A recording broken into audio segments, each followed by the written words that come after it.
K-da -2 olduğuna görə yazacağıq ki, -1 sürətdə aşağıda K yazacağıq. Bərabərdir -2. Ay, sağ ol. Uşaqlar, yadınızda saxlayın.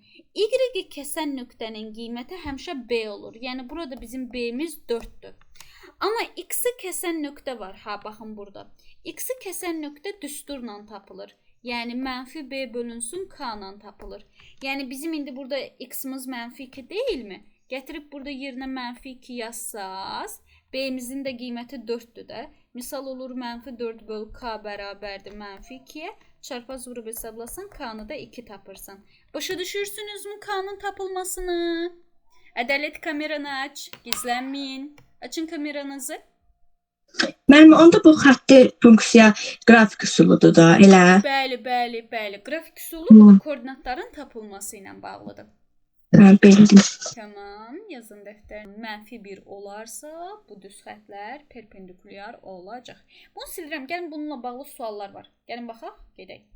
Deməli belə, 9 illikdədir elə. Keçən dəfə demişdim yazarsınız, amma ki həmin sualları mən izah eləyəcəm. Hardadır görək o suallar?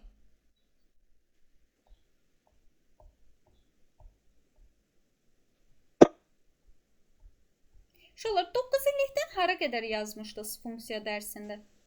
Axıra qədər. Axıra kimi vermişdik. Yazmayanlar yazar, yazanlar üçün isə əlavə kitabdan göndərəcəm. Gələn dərsdə 11 illiyi bitir. 11 illiyi verərəm də elə birbaşa. Deməli belə, hanı o suallar? Burada olmalıdır. Baxacağıq. Necə? 2 fərqli verəcək, sualdan baxacağıq. Necə qızım?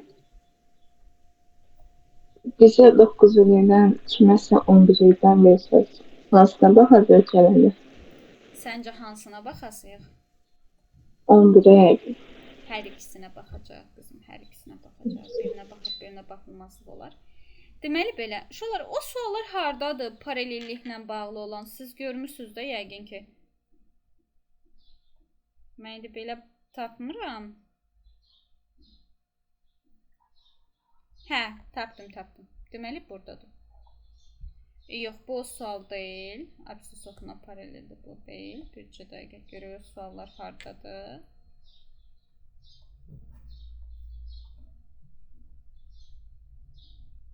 Yəqin ki 9 illikdə deyil, onda 11 illikdədir. Hə, Mən 106 falan, 105. Hə, tapıldı. 11 illikdən baxaqdır. Elə olsun, mövzusu var 24-də. Tamam, baxarıq elə ona. 23, bir də 103-ə baxın, 103-ə.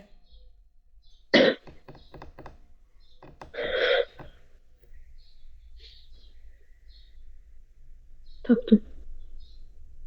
105-ə də baxın. Onu da tap. Qəşəng.